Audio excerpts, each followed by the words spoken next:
जय हिंद दोस्तों। गुरुकुल शिक्षा केंद्र हवेलीपुर में आप सभी का स्वागत है। हमनी के भारत के भूगोल पढ़त रही जा, जाना में टॉपिक वाइज पढ़त रही जा। हमनी के का पढ़ले बन जा, एक बार पुनः ओकरा के देख लिया, ओकरा बाद आगे आज पढ़े के। आज भारत एक समान परिचय के पूरा भाग कंप्लीट हो जाई। आज समान एक परिचय के तीसरा भाग हुए, तीसरा पार्ट है। तो देख लियो का पढ़ रही जा। तो पहले का पढ़ रही जा पहला क्लास में, तो भारत के क्षेत्रफल पढ़ रही जा। भारत कौना महादेश में पड़ेला, भारत कौना अक्षांश में बा, कौना देशांतर में बा, ई पढ़ रही जा। दूसरा जोन पार्ट रहे में पढ़ रही जा भारत के जोन पड़ोसी देश बा ऊ, ठीक बा। पड़ोसी देश कौना जोड़े भारत सबसे अधिक सीमा साझा करेला, कौना जोड़े कम सीमा साझा करेला, कौन राज्य कौना देश जोड़े सीमा साझा करेला। तो ये सब पढ़ रही जा कौना में, पार्ट 2 में। आज देखे के पार्ट 3 और भारत के जोन भारत एक समान परिचय बा ओकर आज समाप्त हो जाई। ओकर जितना बा टॉपिक आज का हो जाई, समाप्त हो जाई, ठीक बा। अगला जोन टॉपिक आई भूगोल के, भारत के भूगोल के जोन अगला टॉपिक आई, अगला चैप्टर बा भारत के भूगर्भिक संरचना बा, तो वो अगला क्लास में पढ़ल जाई, ठीक बा। तो आवल जाओ देखल जाओ आगे।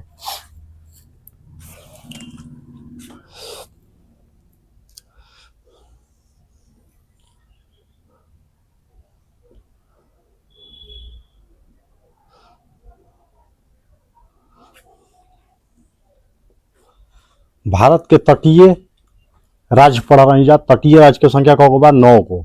गुजरात से लेकर पश्चिम बंगाल तक टोटल कौ बा? 9 को। पश्चिम साइड में कौ बा? 5 गो। यानी तटीय राज्य की संख्या कौ बा? 5 गो। पूरब साइड में 4 गो, ठीक बा। तटीय राज्य की लंबाई पढ़ रही जा। तटीय राज्य की लंबाई कितना बा? 6100 किलोमीटर, ठीक बा। तो जौन पश्चिम साइड बा, जौन पूरब साइड बा, एकरा के हमनी के तटीय जोन रेखा बा, एक नाम बढ़ुए। तटीय रेखा का बा? नाम बा। ऐसे तो हमनी के सामान्य तौर पर एकरा कही ना जा कि मालाबार तट, केरल के साइड के कही ना जा मालाबार तट, जोन तमिलनाडु के साइड में बा एकरा के कोरोमंडल तट कही ना जा, ठीक बा। हई एगो मालाबार तट, हई कोरोमंडल तट। लेकिन सबके अलग अलग नाम बा। हेजा से हेजा तक के कुछ अलग नाम बा, हेजा से हेजा तक के अलग नाम बा, नीचे तक अलग नाम बा, ओसही हे साइड बा, ठीक बा। तो पहले देख लिया पश्चिमी साइड के, पश्चिमी तट, ठीक बा। तो पहले देखा जाओ पश्चिमी साइड में कौन? तो पहला कठियावाड़ तट, कठियावाड़ तट। कठियावाड़ तट का कहल जाला गुजरात के तट के। गुजरात के तट के कौन नाम से जानल जाला?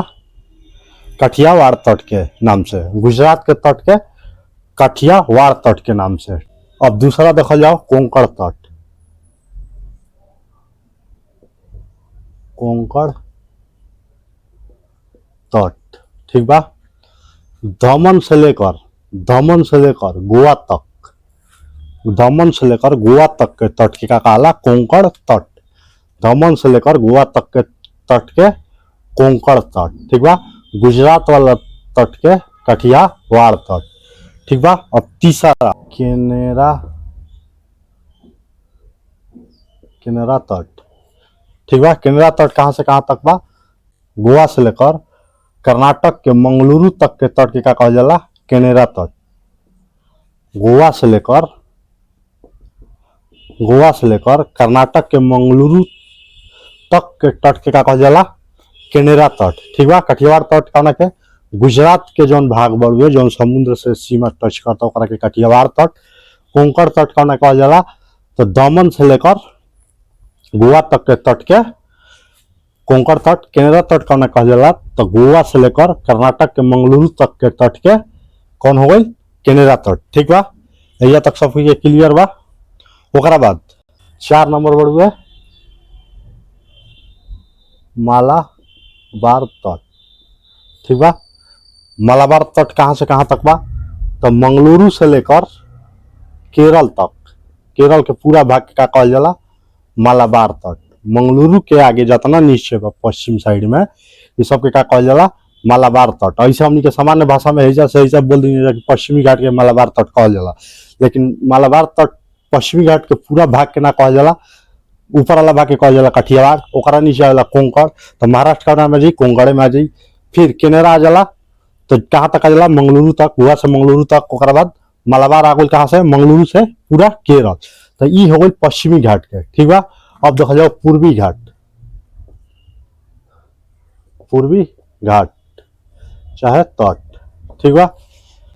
तो पहल का देखा जाओ कोरोमंडल तट, कोरोमंडल तट, पहल का तट कोरोमंडल तट तमिलनाडु के कन्याकुमारी से लेकर कृष्णा नदी के डेल्टा तक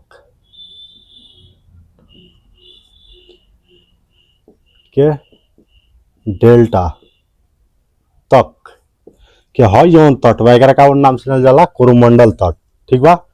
कोरोमंडल तट कन्याकुमारी से लेकर तमिलनाडु के कन्याकुमारी से लेकर कृष्णा नदी के डेल्टा तक के तट के जानल जाला का नाम से कोरोमंडल तट के, ठीक बा। अब दूसरा तट गोलकुंडा तट, ठीक बा। गोलकुंडा तट का ना कहल जाला तो कृष्णा नदी के जौन डेल्टा बा ओइजा से लेकर गोदावरी नदी के डेल्टा तक,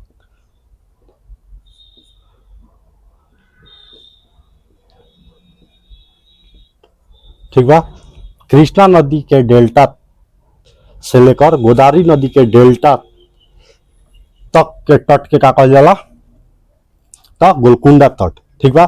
पहल का गोल कोरोमंडल तट कहाँ से कहाँ तक, तो तमिलनाडु के कन्याकुमारी से लेकर कृष्णा नदी के जो डेल्टा बा ओइजा तक के तट के कहल जाला कोरोमंडल तट। गोलकुंडा तट कहाँ के, तो कृष्णा नदी के डेल्टा से लेकर ओकरा बाद गोदावरी नदी के डेल्टा तक के तट के का कहल जाला गोलकुंडा तट, ठीक बा। अब तीसरा उत्तरी सरकार तट, उत्तरी सरकार तट का कहल जाला तो गोदावरी नदी के जो डेल्टा के बा ओइजा से लेकर उड़ीसा के लगभग के तट के का कहल जाला उत्तरी सरकार तट। गोदावरी नदी डेल्टा के ऊपर वाला भाग के कहल जाला उत्तरी सरकार तट। एक बचल उड़ीसा, तो उड़ीसा के कहल जाला चौथा में उत्कल तट, उत्कल तट, उत्कल तट, ठीक बा। एक बार देख लिया कोरोमंडल तट कौन कहला तो कन्याकुमारी से लेकर कृष्णा नदी के डेल्टा तक के कोरोमंडल। गोलकुंडा कृष्णा नदी के डेल्टा से गोदावरी नदी के डेल्टा के बीच के गोलकुंडा।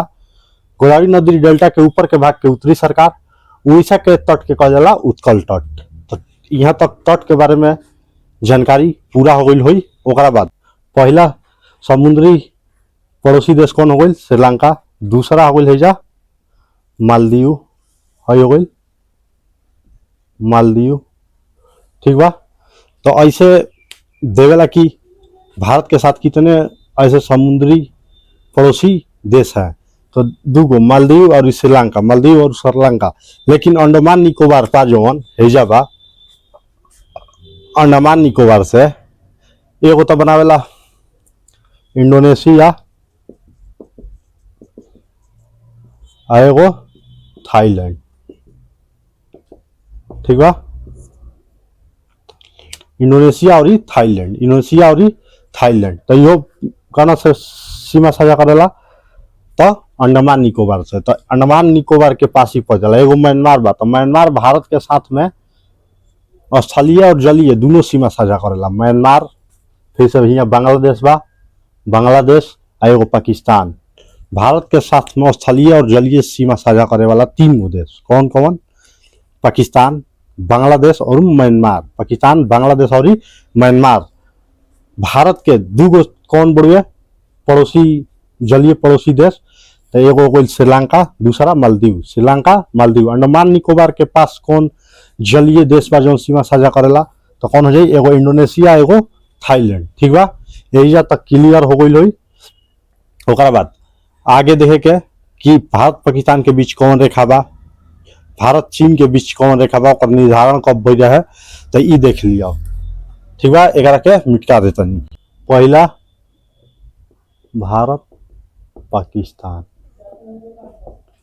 भारत पाकिस्तान के जौन बीच सीमा बा उस सीमा का नाम है रेड क्लिफ लाइन।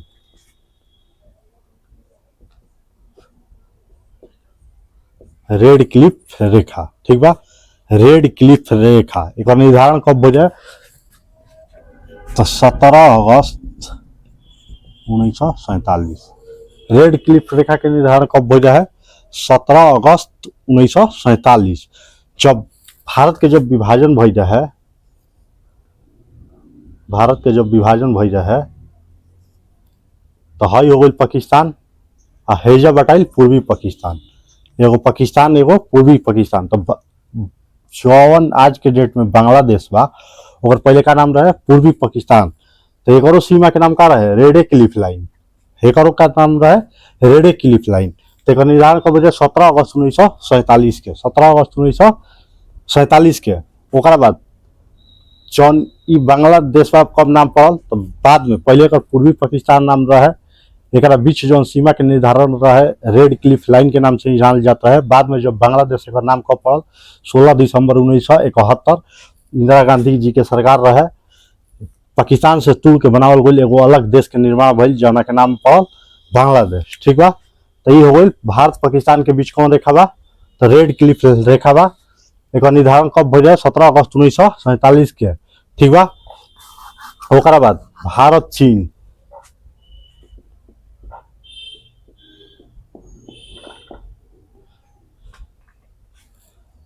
भारत चीन के बीच कौन रेखा बा? मैकमोहन रेखा, ठीक बा। मैकमोहन रेखा के निर्धारण कब हो जाए? तो 1914 में शिमला समझौता।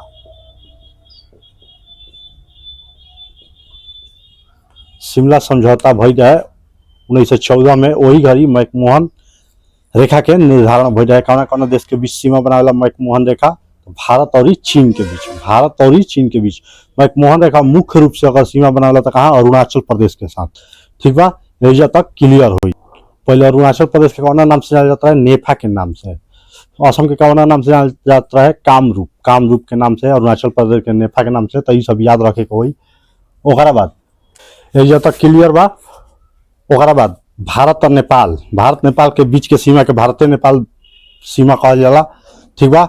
सुगौली के संधि जब ब्रिटिश शासन जब रहे 1816 में सुगौली के संधि बजे वही तो वही टाइम पर ओकर का बजे निर्धारण बजे भारत नेपाल सीमा के नाम से ही जानल जाला, ठीक बा। भारत म्यांमार बा तो भारत म्यांमार के नाम से जानल जाला सीमा के।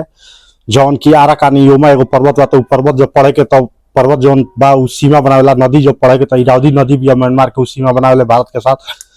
तो उ अलग टॉपिक हो गई, बाद में पढ़ेगा, ठीक बा। ऐसा तक सब कुछ के क्लियर हुई। तो ओकरा बाद चैनल देख लिया। चैनल का है? चैनल केरा कहल जाला? तो पानी जौन समुद्र बा, समुद्र के बीच में जौन पानी के पतला रास्ता होखेला ओकरे का कहला? चैनल कहला, ठीक बा। समुद्र के पतला रास्ता का कहला? चैनल कहला, ठीक बा। तो देख लिया 2-3 गो चैनल बा। चैनल पूछेला कि 6 degree channel, 10 degree channel, 9 degree channel कौना कौना का अलग करेला। तो एक गो चैनल देख लिया। ओकरा बाद आज के जौन टॉपिक बा समाप्त हो जाई। फिर अगला में जौन आरू एक आध गो जौन फैक्ट बा उ देख लिया। ओकरा बाद समाप्त कर जाए, ठीक बा। तो जाओ देखल जाओ पहिल का चैनल 6 डिग्री चैनल। पहिल का 6 डिग्री चैनल। अब 6 डिग्री चैनल कौन है? तो अक्षांश रेखा है जौन हमनी के पढ़ रही है अक्षांश वाला है कि अंडमान निकोबार है जब आई जाला 6-4 जौन अक्षांश रेखा हो जाला।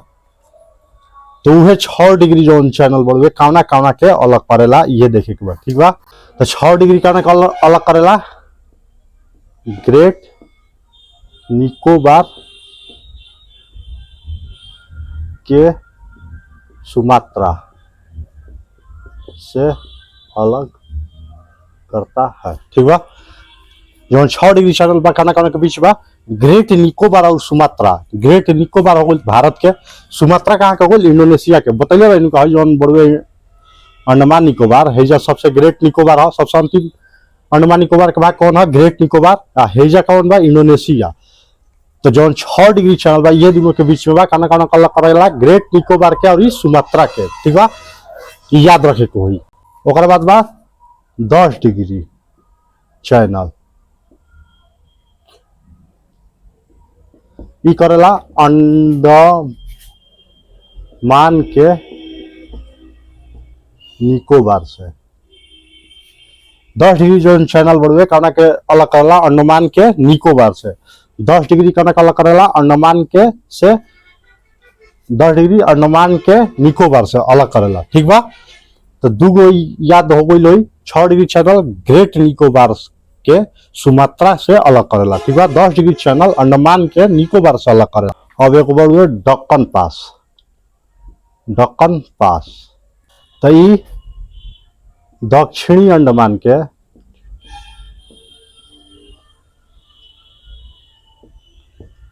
लिटिल अंडमान ठीक है अलग करेला। दक्षिणी अंडमान के लिटिल अंडमान से अलग करेला। कौन? तो दक्कन पास। दक्कन पास दक्षिणी अंडमान के लिटिल अंडमान से अलग करेला। ठीक बा, ओकरा Coco Channel. Coco Channel Coco Channel ई अंडमान के कोको द्वीप। कोको चैनल का अलग करेला अंडमान के कोको द्वीप से अलग करेला। ठीक बा, कोको द्वीप पहले भारत का है, जवाहरलाल नेहरू के करा के गिफ्ट दे दिले म्यांमार के। ठीक बा, तो एजे तक क्लियर होई। ओकरा बाद अगली 8 degree channel Maldives Minicoy. 8 degree channel का अलग करेला मालदीव के मिनिकॉय से। हई हो गई मालदीव है जो लक्षद्वीप के पास बढ़ गया मिनिकॉय। तो 8 डिग्री चैनल का अलग करेला मालदीव और मिनिकॉय के। मालदीव और मिनिकॉय के। ओकरा बाद 9 डिग्री चैनल मिनिकॉय के अलग करेला लक्षद्वीप से। लक्षद्वीप ठीक बा, 9 डिग्री चैनल का के बीच बा मिनिकॉय और लक्षद्वीप। मिनिकॉय और लक्षद्वीप। ओकरा बाद 9 डिग्री तक हो गई। ओकरा बाद 11 डिग्री चैनल अमीनी द्वीप के कानामोरे द्वीप। अमीनी द्वीप के कानामोरे द्वीप से का करेला अलग करेला। कौन? 11 डिग्री चैनल। ठीक बा, 6 डिग्री कहना के ग्रेट निकोबार के सुमात्रा से। 10 डिग्री कहना के बीच अंडमान निकोबार के बीच। दक्कन पास कहना के बीच दक्षिणी अंडमान और लिटिल अंडमान के बीच बा कोको चैनल। अंडमान और कोको द्वीप के बीच बा। 8 डिग्री चैनल मालदीव और मिनिकॉय के बीच बा। 9 डिग्री चैनल मिनिकॉय और लक्षद्वीप के बीच बा। 11 डिग्री चैनल अमीनी द्वीप और कानामोरे द्वीप के बीच बा। ठीक बा, एजे तक सब कुछ के क्लियर होई। ओकरा बाद बा पाक जल संधि। पाक जल संधि भारत और श्रीलंका। भारत और श्रीलंका के बीच कौन जल संधि सीमा बनाला? तो पाक जल संधि। भारत और श्रीलंका के मध्य कौन जल संधि बा? तो पाक जल संधि। ठीक बा, कुछ फैक्ट बहुत देख लिया। पूछेला भारत के कौन ऐसा जिला बा जौन 4 गो राज्य साथे सीमा बनावेला? तो कौन बा? सोनभद्र। सोनभद्र 4 गो राज्य साथे सीमा बनावेला। कौन कौन? बिहार, झारखंड, छत्तीसगढ़ एगो मध्य प्रदेश। 4 गो राज्य साथे सीमा बनावेला कौन जिला हुए? तो सोनभद्र। कहाँ के जिला हो? तो यूपी के हो। बिहार, झारखंड, छत्तीसगढ़ और मध्य प्रदेश 4 गो स्टेट के साथे सीमा साझा करेला। ओकरा बाद एगो लाइन रहे के बाद LOC आ एगो LAC। ठीक बा, LOC और LAC। LOC कहाँ बा? ठीक बा, तो जौन लद्दाख के एरिया बा, लद्दाख के। ठीक बा, तो LOC कहाँ बा? एक LOC के फुल फॉर्म है लाइन ऑफ कंट्रोल। LAC का लाइन ऑफ एक्चुअल कंट्रोल। ठीक बा, तो LOC कहाँ बा? जौन जम्मू कश्मीर बा, जाना के तुर के 2 गो केंद्र शासित प्रदेश में निर्माण भइल। कौन कौन? लद्दाख और जम्मू कश्मीर। ठीक बा, तो पहले जौन ई भाग हुए पूरा जम्मू कश्मीर के जौन आज के डेट में का बा ऊपर वाला हिस्सा लद्दाख बा। ठीक बा, तो जाना में 30% हिस्सा बा, 30% वो पीओके के पास बा। पीओके, पाक ऑक्युपाइड कश्मीर, पाक ऑक्युपाइड कश्मीर। तो पाक ऑक्युपाइड कश्मीर और ई भारत के बीच जौन एगो रेखा बढ़ुए एकरे नाम का ह, एलओसी। ठीक बा, पाक ऑक्युपाइड कश्मीर, पाक ऑक्युपाइड कश्मीर और ई भारत के बीच जौन एगो रेखा खींचल बा एकरा का नाम ह एलओसी। ओसा ही 10% जौन लद्दाख के हिस्सा बा उ केकरा पास बा, चाइना के पास। 10% केकरा पास बा, चाइना के पास। एकरा बीच जौन रेखा बा एकरा नाम ह LAC, line of actual control, LAC. ठीक बा, तो ये क्लियर हो गई हुई। भारत के पास जौन जम्मू कश्मीर के हिस्सा आवेला कितना होला, 30 और 10 40 कितना परसेंट हो गई, 60%। ये जब तक सब क्लियर हुई तो भारत के पास कितना हिस्सा बा, 60%। 30% के एकर कब्जा बा पाकिस्तान के, 10% चीन के। तो एलओसी या एलएसी समझ में आ गई हुई। ओकर बाद जौन पीओके बा, पीओके की राजधानी पूछेला एग्जाम में कि पीओके की राजधानी कहाँ, तो मुजफ्फराबाद। कहाँ, मुजफ्फराबाद। पीओके की राजधानी मुजफ्फराबाद। पीओके में 3 गो जिला आवेला, कौन कौन, गिलगिट बल्टिस्तान एगो आजाद कश्मीर। पीओके में कौन गो जिला आवेला, 3 गो, गिलगिट बल्टिस्तान और आजाद कश्मीर। एक राजधानी कहाँ, मुजफ्फराबाद। केकर कब्जा में बा, तो पाकिस्तान के। हई केकर 10% हिस्सा कौन कब्जा में बा, तो चाइना के। 60% बढ़ुए भारत के। ठीक नु, एजा तक आशा करतनी कि सब कोई के समझ में आ गई हुई। अगला टॉपिक जौन हुई हमनी के भारत के भूगर्भिक संरचना। ठीक बा, भारत एक समान परिचय के पूरा टॉपिक लगभग खत्म हो गई। अगर ए में कहीं डाउट हुई तो कमेंट करे के हुई, कमेंट के जवाब देवल जाई। ओकरा बाद 3 पार्ट में हमनी के भारत एक समान परिचय खत्म भइल बा। 3 पार्ट प्ले लिस्ट में बढ़ुए, जाके देखे के हुई। जाओना टॉपिक में ना समझ में आई चाहे कुछ पूछे के हुई तो कमेंट कर देवे के हुई, उ टॉपिक के फिर एक बार बता देवल जाई। ठीक बा, आशा करतनी कि सब कोई के समझ में आइल हुई। जहाँ कहीं भी डाउट हुई कमेंट करे के हुई। आज के लिए इतना ही, मिलते हैं अगले क्लास में। जय हिंद।